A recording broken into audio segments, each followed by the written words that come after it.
ก่อนอื่นขอแนะนำตัวก่อนเนาะชื่อแท้ชื่อสุริพรเนาะชื่อเล่นชื่อสร้างเนาะ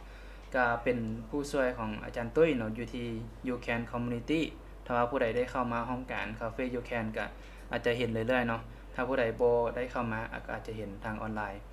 มื้อนี้ได้รับหน้าที่มาสอนบ่แม่นสอนเนาะมาแนะนำวิธีการนำใช้แอป MT5 เนาะ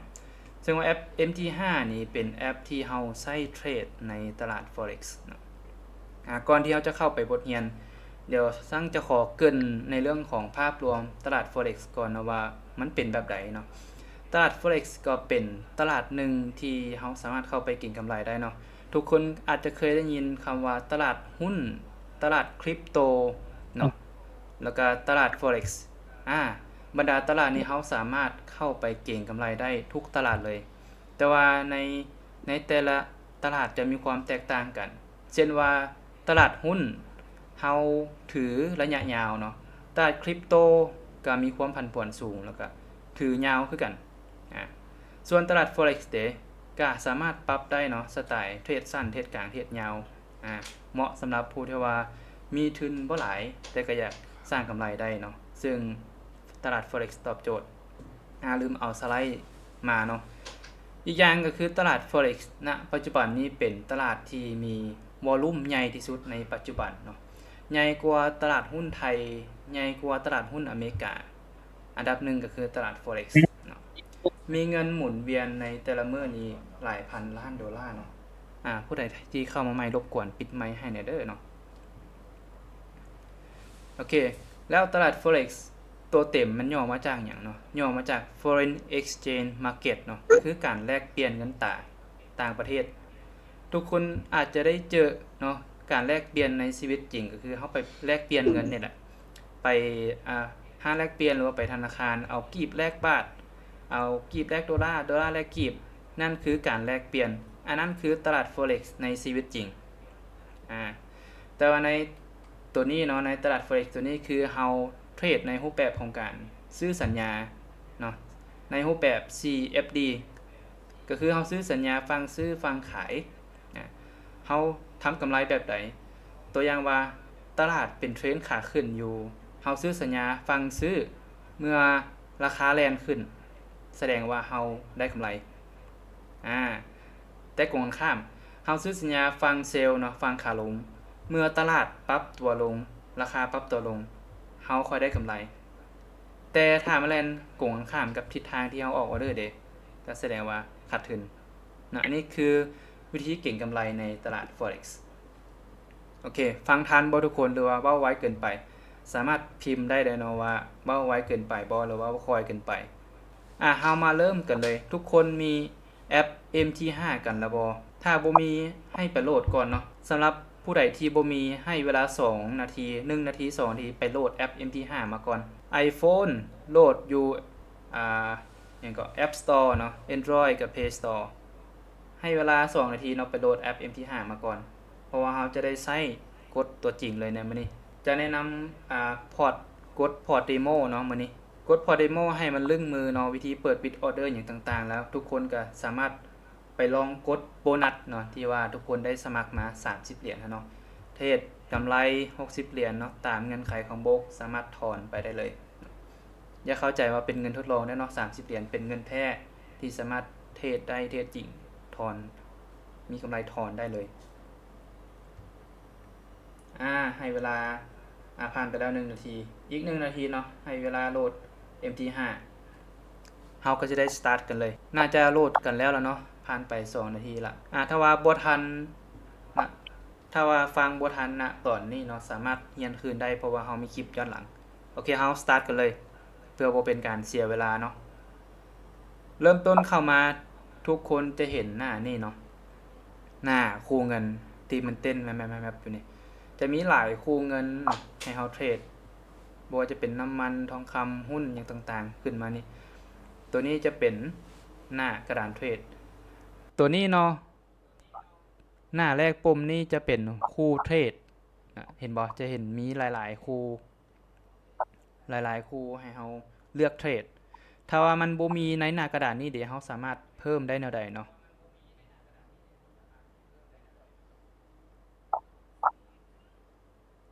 อ่ะตัวนี้เป็นวิธีเพิ่มบัญชีเนาะเข้าในพอร์ตขออภัยยังบ่ฮอดการเพิ่มคู่เทรดตัวนี้เป็นวิธีการเพิ่มบัญชีเข้าใน MT5 เนาะคือทุกคนได้สมัครลิงก์ไปแล้วเนาะสมัครสำเร็จเขาเจ้าจะส่งพอร์ตเลขพอร์ตของเราเข้าไปอีเมลของเราอ่าแล้วก็เอาอีเมลเอา Account กับ Password มาล็อกได้เนาะวิธีการล็อกก็คือกด3ขีดอยู่ถึงซ้ายมือเนี่ยเนาะต่อมาก็กดเครื่องหมายบวกถ้าเป็น iPhone มันให้ซอกหาตั้งค่าเนาะตั้งค่าแล้วก็บัญชีใหม่เนาะถ้าเป็น Android ก็ตามสไลด์เลยกดเครื่องหมายบวกเนาะแล้วมันจะมีบอลให้เราเซิร์ชโบรกเกอร์เฮาใส่โบรกเกอร์ได้อยู่กับพิมพ์โบรกเกอร์นั้นใส่เนาะในเมื่อพิมพ์โบรกเกอร์เขาแล้วก็ติ๊กเอามันจะขึ้นมาหน้านี้บอลลงซื้อเข้าไส้กับรหัสผ่านบอล2ปองนี่แหละที่เราจะได้เอา Account กับ Password มาล็อกใส่ที่ก็จะส่งมาทางอีเมลเนาะน่าจะเฮ็ดสำเร็จทุกคนแล้วเนาะเพราะว่าอาจจะได้โบนัสกันทุกคนละหลังจากนั้นเราก็กดลงซื้อเข้าไส้อันนี้กรณีที่ว่าเรามีพอร์ตจริงเนาะแล้วเราเอารหัสมาล็อกแต่ถ้าเราบ่มีพอร์ตหยังเลยเราสามารถเปิดพอร์ตทดลองได้ทุกคนเห็นอยู่บอนนี้บ่มันจะเขียนใส่ว่าเปิดบัญชีจริงเนาะกรณีที่เราอยากเปิดใหม่นะแต่กรณีที่เรามี Account แล้วเราสามารถเอามาล็อกเลยแต่ถ้าอยากเทรดพอร์ตเดโมนี่สามารถเปิดได้อยู่นี่เนาะเปิดบัญชีทดลองคลิกเข้าไปแล้วเราก็สามารถไปใส่ข้อมูลเนาะชื่อเบอร์โทรอีเมลประเภทพอร์ตกดต่างๆแล้วก็กดลงทะเบียนแล้วก็จะมีพอร์ตเดโมให้เรา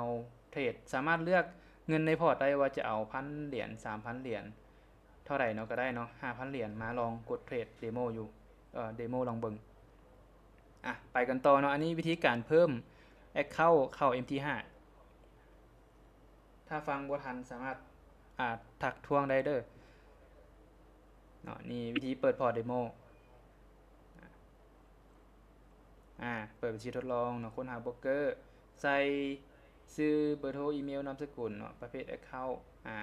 เงินในพอร์ตแล้วก็กดลงทะเบียนอันนี้วิธีเปิดพอร์ตเดโมมากดเล่นเนาะแล้วเวลาสลับพอร์ตแท้กับพอร์ตเดโมแม่นให้ทุกคนไปกดตัวจัดการบัญชีฮะเนาะอยู่ทางถึงจัดการบัญชีแล้วก็สลับไปสลับมาได้พอร์ตแท้กับพอร์ตเดโมต่อมาเนาะสร้างจะอธิบายหน้าตาแต่ละตัวนี่ว่ามันมีความหมายว่าแนวใดให้ทุกคนกดมาที่กราฟเนาะสังเกตอยู่ทั้งลุ่มกดกราฟให้มาหน้านี้ก่อนเนาะแล้วสร้างจะอธิบายแต่ละตัวตัวนี้สัญลักษณ์อยู่เทิงนี่เนาะสีฟ้าๆนี่เป็นปุ่มทางลัดของคู่เทรดเนาะเวลากดปุ๊บแล้วมันจะมีหลายคู่เทรดให้เราเลือกเทรดตัวนี้แมนกราฟทองคำส่วนตัวนี้แมนตัวมองๆแง่งๆเนี่ยเนาะเป็นปุ่มเพิ่มอินดิเคเตอร์ที่มีเส้นนั้นเส้นนี้เนาะมาตัดไปตัดมาเส้น EMA เส้น Stochastic เส้นMACD เส้น Bollinger Band อย่างต่างๆเนาะเพื่อช่วยในการวิเคราะห์เทรดนะสำหรับผู้ใดที่มักสายอินดิเคเตอร์ก็สามารถเพิ่มอยู่นี่ได้ต่อมาตัวนี้เนาะตัวที่สำคัญ M15 เนาะเป็น time frame เวลาเราเปลี่ยน time frame อยู่หม่องนี้เนาะหน้าตากราฟเราจะเปลี่ยนไป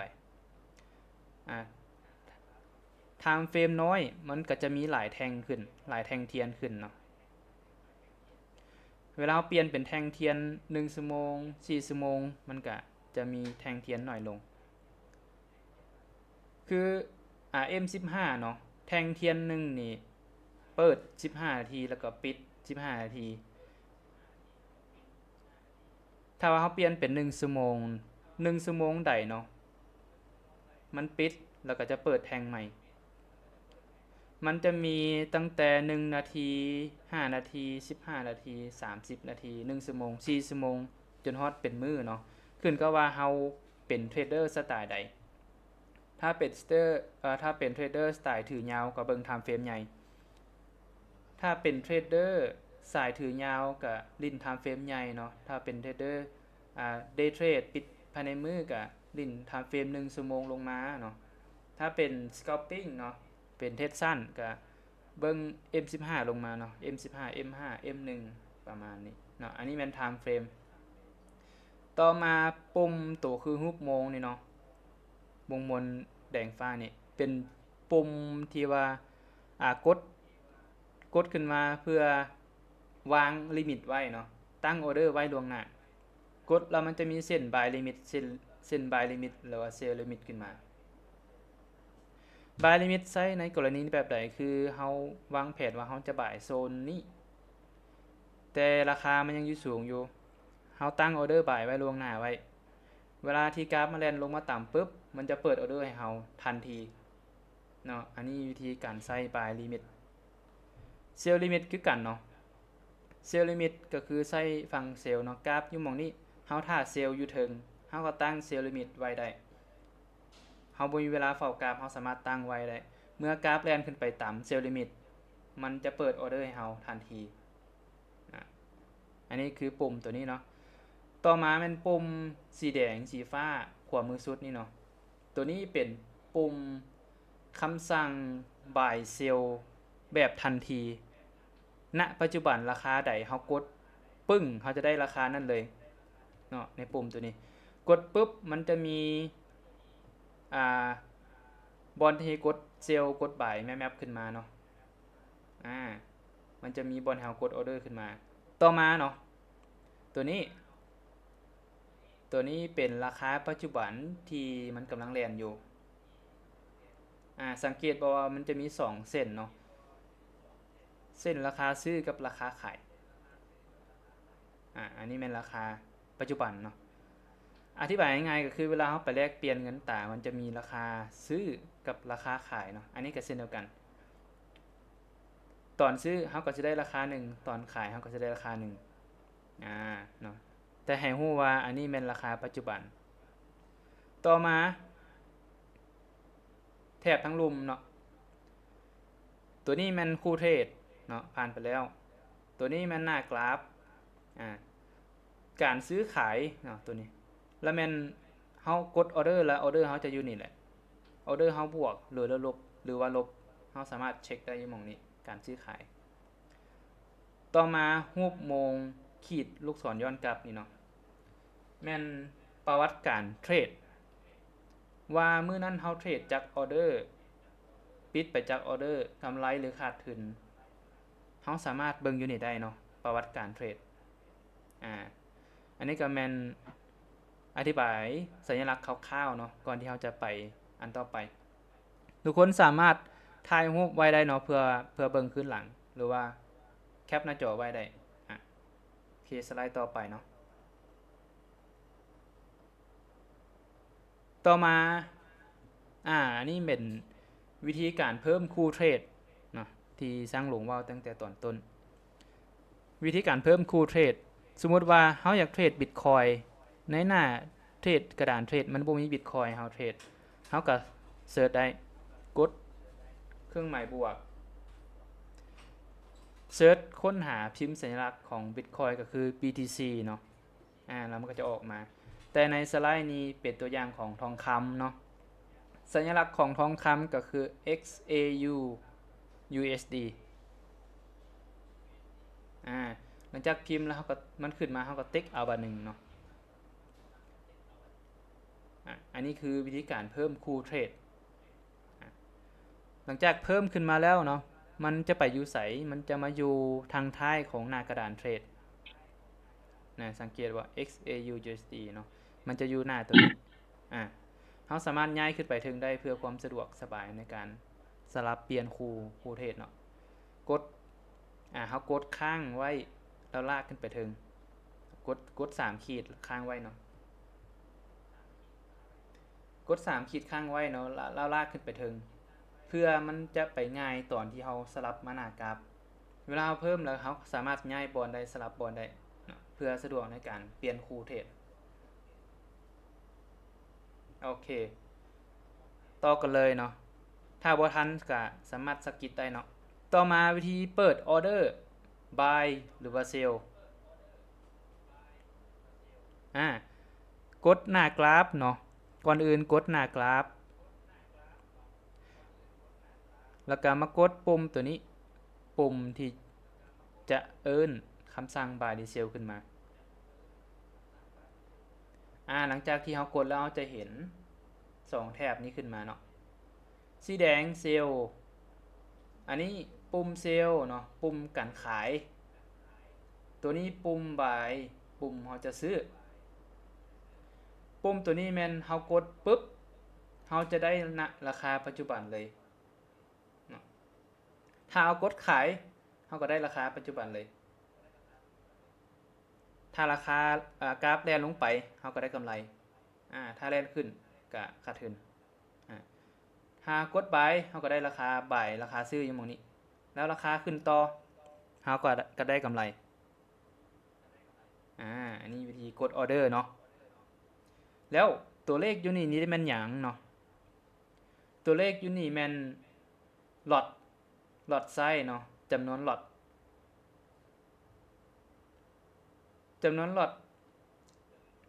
เป็นตัวคูณเนาะก็คือขนาดของออเดอร์ของเราถ้าว่าเราปรับล็อตใหญ่ถ้าว่าเราปรับล็อตใหญ่ออเดอร์ของเราก็ใหญ่เช่นเดียวกันแสดงว่าเราใช้ความเสี่ยงที่สูงเวลากราฟมันแล่นไปก็ได้กำไรหลายถ้าขาดทุนก็ขาดทุนหลายเช่นเดียวกันเนาะล็อตที่เราสามารถเทรดน้อยสุดแล้วมัน 0.01 แล้วล็อตขึ้นกับขนาดพอร์ตของเราเนาะจะกดล็อตน้อยล็อตใหญ่ขึ้นกับขนาดพอร์ตของเราแล้วก็เรายอมรับความเสี่ยงได้น้อยหลายซั่นใดขนาดล็อตอยู่หม้องนี้เวลาจะกดออเดอร์ปรับเปลี่ยนล็อตก่อนเนาะต่อมาหลังจากเรากดออเดอร์ไปแล้วเราจะตั้ง SLTP จังไดแล้ว SL มันหยัง TP มันหยังเวลาเรากดออเดอร์ไปแล้วเราจะเห็นเส้นออเดอร์เนาะอยู่นี่กดปึ้งสมมุติกด buy จะเห็นเส้นออเดอร์ออกมาเราควรตั้ง SLTP ทุกครั้ง SL มันย่อมาจาก stop loss หรือแปลว่าจุดตัดขาดทุน TP แปลว่าจุดเก็บกำไรหรือว่า take profit เราออกออเดอร์แต่ละครั้งเราควรตั้ง SL และ TP เพราะว่าหยังเวลาเราออกออเดอร์ไปแล้วมันไปผิดทางเนาะเราออกออเดอร์บ่ายแต่ว่ากราฟมันแล่นลงเมื่อมันมาตามเส้น SL หรือว่าเส้น stop loss นี่เนาะเมื่อมันมาตาม SL มันจะปิดออเดอร์ให้เราทันทีเลยพร้อมกับขาดทุนเนาะเพราะว่าเส้น SL มันจุดตัดขาดทุนมันจะบ่ขาดทุนไปหลายกว่านี้เนาะถึงว่ากราฟจะแล่นไปไกลสักไหนก็แล้วแต่ตาม SL ก็คือจบณแผนนั้นแล้ว TP TP ก็จุดเก็บกำไรเนาะกราฟแล่นขึ้นไปตาม TP ก็คือกำไรมันจะปิดออเดอร์ให้เราทันทีเลยอันนี้คือความหมายของเส้น SL และ TP แล้วเราจะตั้งกันไดล่ะ SLTP กดออเดอร์ออกแล้วปึ้งบัดนึงเฮาก็กดใส่เส้นออเดอร์เฮาบัดนึงจะเห็นแถบตัวนี้ขึ้นมา SL กับ TP เนาะเฮาก็กดใส่ SL จะเห็นเส้น SL ขึ้นมาเส้น SL ฟังบ่ายจะอยู่กองออเดอร์เนาะ TP จะอยู่ถึงออเดอร์เพราะว่าบ่ายเฮาวิเคราะห์ว่ากราฟมันจะขึ้นเนาะเฮาก็เลยบ่ายจุดเก็บกำไรต้องอยู่ถึงเมื่อเฮากดออกมาแล้วให้กดลูกศรสีฟ้าน้อยๆนี้ไปเนาะให้กดลูกศรสีฟ้าน้อยๆนี้ไปแล้วก็ไปกดปรับเปลี่ยนวิธีเปิดออเดอร์อีกแบบนึงก็คือเฮาอยู่หน้ากระดานเทรดเนาะหน้าคู่เทรดอยากเทรดคู่ใดก็กดใส่สัญลักษณ์นั้นกดใส่ปะนึงแล้วจะเห็นว่าคำสั่งใหม่หรือว่าหน้ากราฟหรือว่าคุณสมบัติอย่างต่างๆคำสั่งใหม่กดขึ้นมาปึ๊บเฮาก็จะเห็นเนาะนี่ มีบอนให้ปรับหลอดไซส์เนาะขนาดหลอดแล้วก็ตั้ง SLTP by หรือ cell เนาะกดนะตอนนั้นเลยโอเคอันนี้แม่นวิธีออกออเดอร์อีกรูปแบบหนึ่งต่อมาเนาะวิธีตั้ง buy limit หรือว่า sell limit ต่อมาแม่นวิธีตั้ง buy limit และ sell limit แล้ว2เส้นนี้เฮาใช้เพื่อหยังเนาะคือสร้างอธิบายไปก่อนหน้าใช้เพื่อตั้งปะไว้ล่วงหน้าแบบเฮาบ่ได้เฝ้ากราฟเฮาวางแผนปะไว้ว่าเฮาจะเข้าบ่ายจุดนี้แต่เฮาบ่มีเวลาเฝ้ากราฟเฮาก็ตั้งออเดอร์ไว้ได้เนาะสำหรับ buy limit และ sell limit สมมุติว่าราคาปัจจุบันอยู่หม่องนี้เนาะ2618เฮาวิเคราะห์ว่าเฮาอยากเข้าบ่ายในโซนนี้เฮาก็กดเส้น buy limit มาไว้นี่อยู่ต่ำกว่าราคาปัจจุบันเส้นตัวนี้มันจะกลายเป็นเส้น buy limit ถ้าเฮาลากเส้นตัวนี้กลายขึ้นไปราคาปัจจุบันมันจะเป็นเส้น sell limit เฮาตั้งปึ๊บตั้ง buy limit ตั้ง sell limit ขออภัยตั้ง buy limit ตั้ง SL ตั้ง TP แล้วก็กดลูกศรไปเนาะถือว่าจบแผนนั้นคือเฮาปะไว้ที่เหลือคือถ้าราคามันแล่นมาแตะออเดอร์ของเฮาแล้วมันจะเปิดออเดอร์ของเฮาแล้วมันก็แล่นไปปานนั้น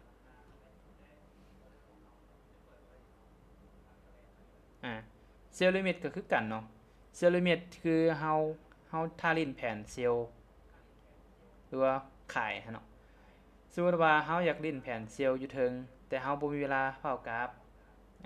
ราคาอยู่นี่เนาะเฮาอยากเซลล์อยู่ส่วนเทิงก็ลากเส้นเซลล์ลิมิตปาไว้แถวส่วนเทิง SL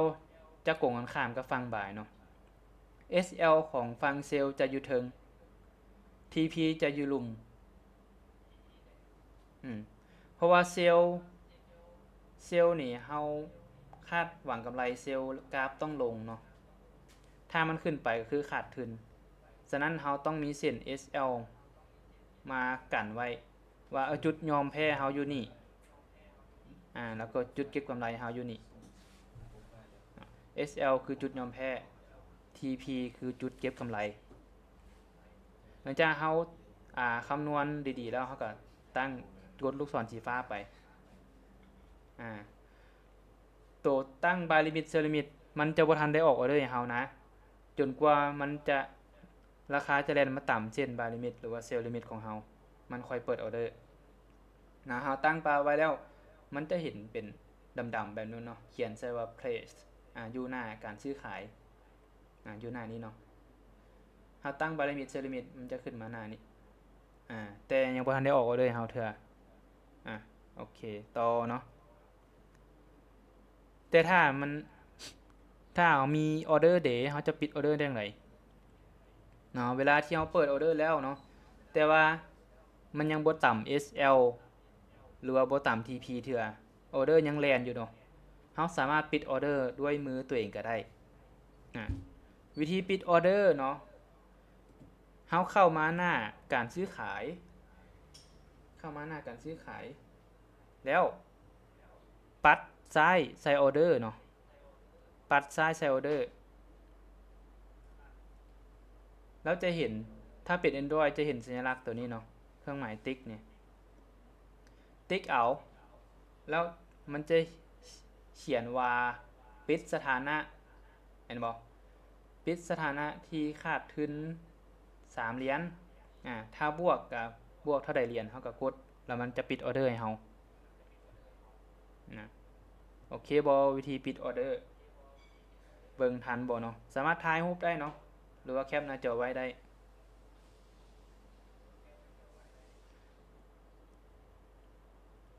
หรือว่าวิธีปิดออเดอร์อีกวิธีหนึ่งเนาะ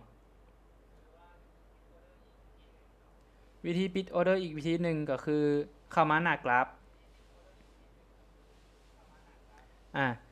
เฮาจะเห็นเส้นออเดอร์ของเฮาอยู่หน้ากราฟเนาะ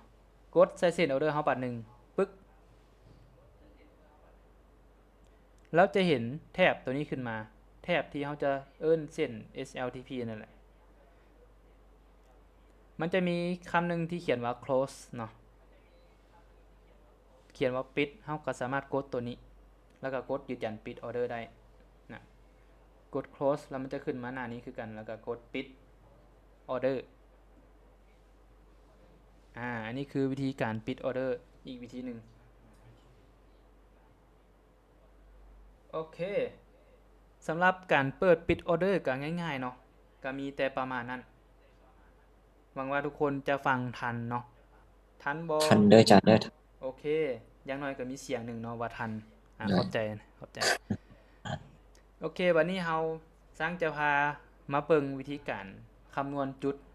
หรือว่า point ความหมายว่าสมมติทองคำมันแล่น100จุด1,000จุดเฮาสิเข้าใจนะมันได้ใดต่อมาแม่นวิธีคำนวณจุดหรือว่าคำนวณ point แบบเฮาได้ยินคนที่เทศมาโดนแล้วเขาว่าโอ้มื้อนี้ทองคำแล่น10,000จุดมื้อนี้ทองคำบ่แล่นเลยแล่นแต่1,000 2,000จุดสินะวิธีคำนวณแนวใดล่ะตัวอย่างเนาะราคาทองคำ2600แล้วมันมีจ้ำเศษอีก00เนาะตัวอย่างว่าเฮาเข้าซื้อราคาทองคำตอน 2,600 มื้อต่อมาเนาะมื้อต่อมาราคาทองคำมันเพิ่มขึ้นไป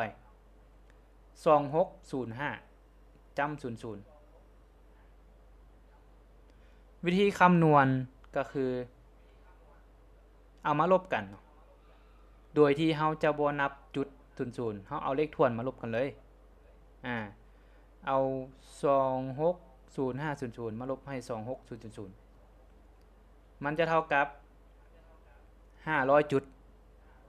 แสดงว่าทองคำแล่นขึ้นไป500จุดจากราคาเมื่อวานที่เราซื้อเนาะสมมุติเราซื้อราคานี้ 2,600ทองคำแล่น500จุดทองคำมาแล่น500จุดนี่เราจะได้เงินน้อยหลายปานใดขึ้นกับจำนวนล็อตที่เราออกตัวอย่างว่าเราออกล็อต 0.01 ทองคำแล่นไป500จุดก็เท่ากับ5เหรียญถ้าเราออกล็อต 0.1 แล่นไป500จุดก็50เหรียญถ้าเราออก1ล็อต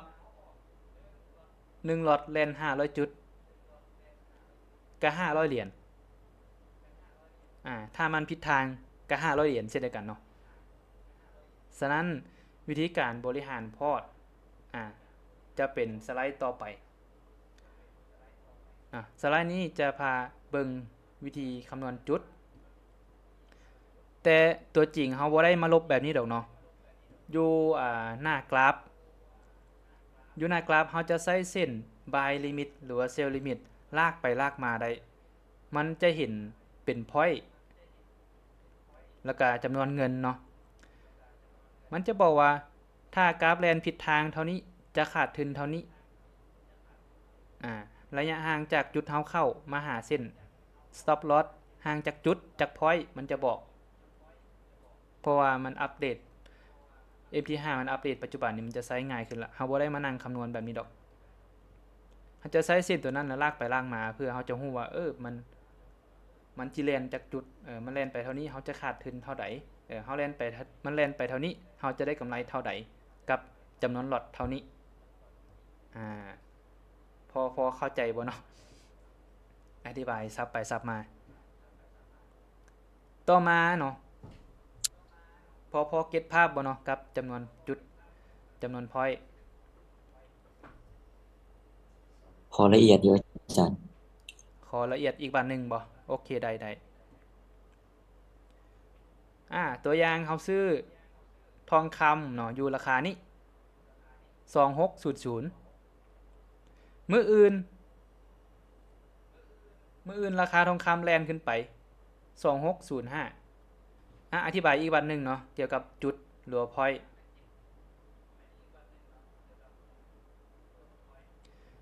ตัวอย่างเขาซื้อทองคำราคา2600จำ00แล้วมื้ออื่นราคาทองคำขึ้นเนาะราคาทองคำขึ้นเป็น2605จำ00เอาราคามาลบกันเอาราคามาลบกันราคาปัจจุบันกับราคาที่เราซื้อเนาะเอามาลบกันแล้วมันมีส่วนต่างเท่าไหร่นั่นแหละคือคือคือทองคำมันแล่นเท่านั้นจุดอันนี้อธิบายแบบกระทัดรัดแล้วพอเก็ตภาพบ่เนาะ500จุดละเอียดอยู่อาจารย์ได้เข้าใจ500จุดถ้าเขาออกหลอดไซส์0.01แล่น500จุดก็แสดงว่าเขามีกำไร5เหรียญถ้ามันแล่นผิดทางก็ขาดทุน5เหรียญ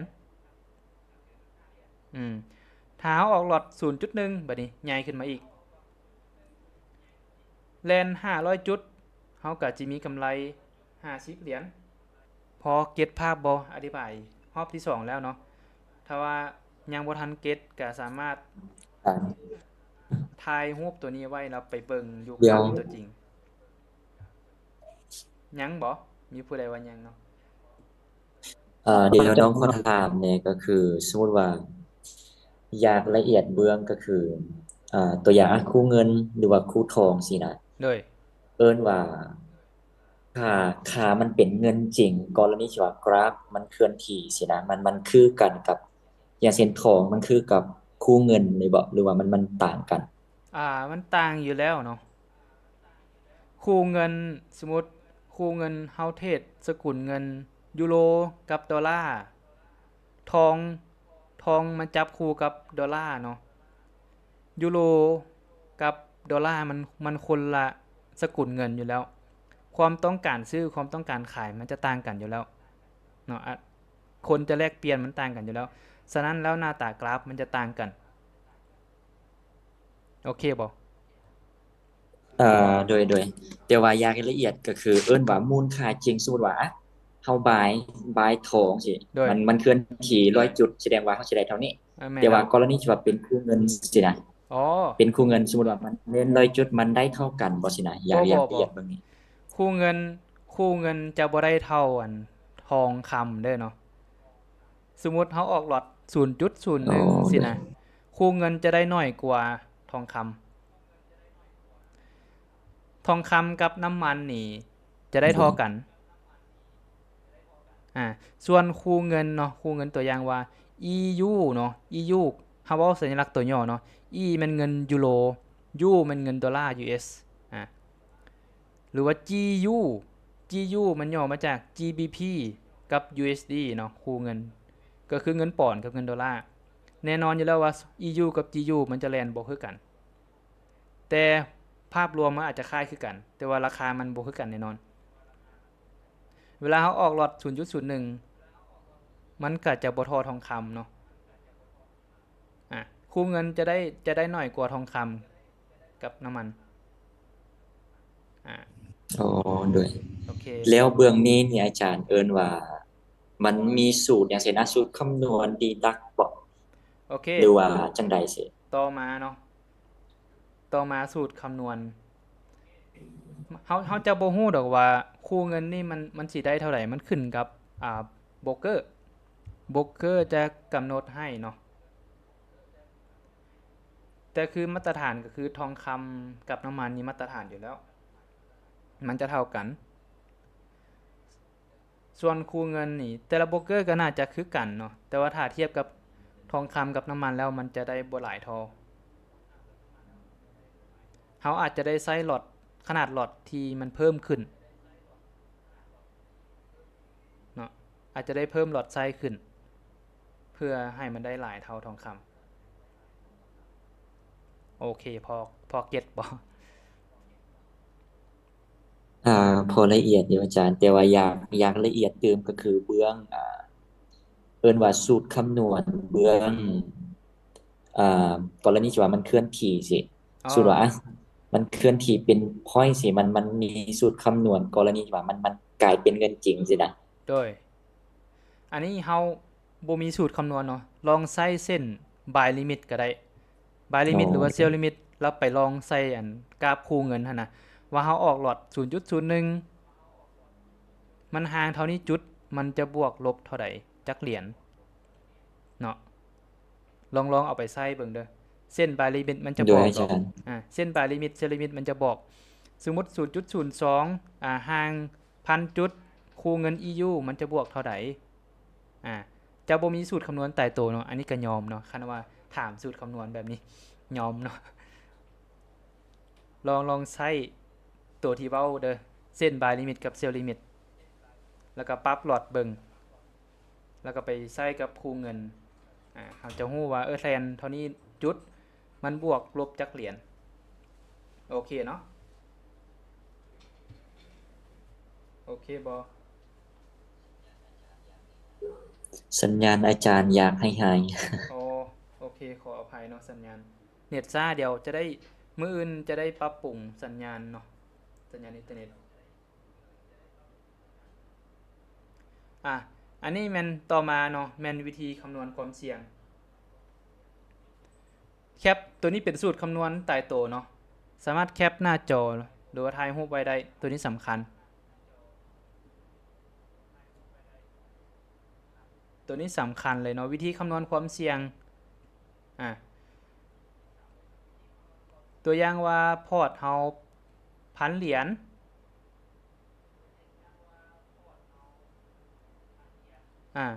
เฮาใช้ความเสี่ยงต่อรอบนี่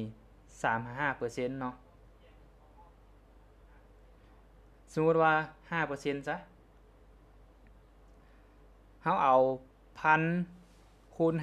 5%เท่ากับ50เหรียญเนาะ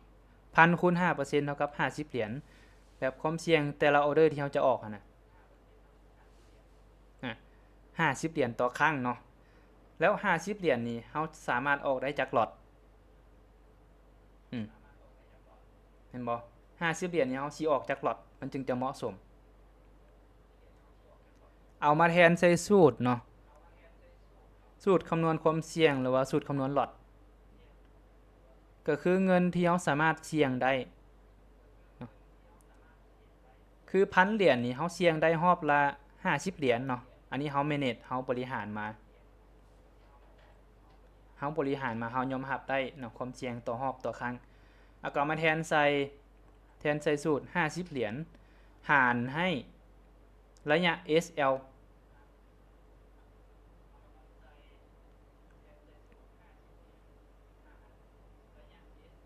เนาะหารให้ระยะ SL ก็คือตัวอย่างว่าทองคำเนาะ SL จุดตัดขาดทุนควรอยู่ประมาณ300หา500จุดเนาะหารกันออกมา50หาร500เนาะตัวอย่างว่าเอา500ซะ500จุดเนาะจุดตัดขาดทุนหรือว่า SL ของเรา50หาร500เท่ากับ0.1นี่เห็นบ่จะได้ล็อตที่เหมาะสมล็อตที่เหมาะสมกับขนาดพอร์ตของเราพอร์ต1,000ถ้าว่าอยากใช้ความเสี่ยงลดลงเด้3%ก็เอา3%มาใส่นี่1,000คูณ3%ก็30เหรียญเนาะเอา30เหรียญหารให้500ออกเท่าใด30เหรียญหารให้500ออกเท่าใด355ประมาณ0.05แม่นบ่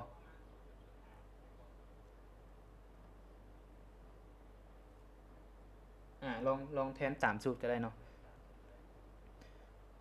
พอร์ต1,000เหรียญใช้ความเสี่ยง5%ล็อตที่เหมาะสมก็คือ0.1ล็อตภายใต้SL ประมาณ500จุดอ่าแล้วขนาดพอร์ตเฮา100เหรียญเด้100เหรียญควรออกล็อตเท่าใดจึงจะเหมาะสมก็เฮาเสี่ยงครั้งละ5% เนาะของพอร์ต100คูณ5ก็5เหรียญ 5เหรียญคือยอมรับความเสี่ยงได้ก็เอามาแทนใส่สูตร5หาร500จุดเท่ากับ 0.01 0.01 เป็นจำนวนหลอดไส้ที่เฮาสามารถออกได้น้อยที่สุดละ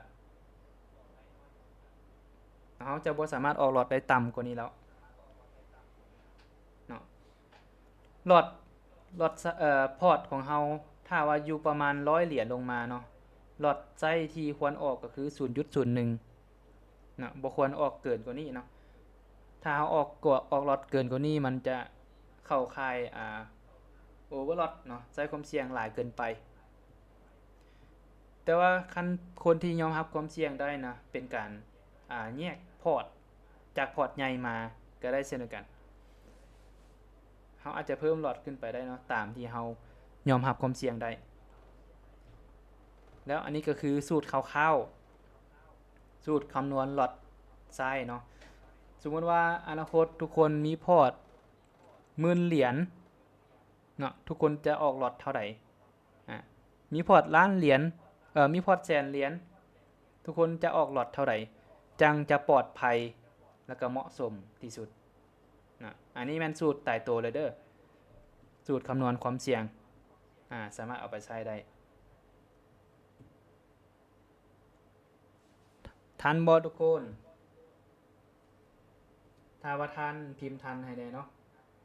ถ้าว่าบ่ทัทันเด้ออาจารย์เด้อโอเคถ้าว่าบ่ทันจุดใดก็บอกเนาะจะกลับคืนไปอธิบายประมาณ 2-3 นาทีถ้าว่าบ่ทันจุดใดก็สิกลับคืนไปอธิบายประมาณ 2-3 นาทีแล้วก็สิจบซูมเพียงเท่านี้เนาะสำหรับวิธีการใช้ FT5 แล้วก็การคำนวณความเสี่ยง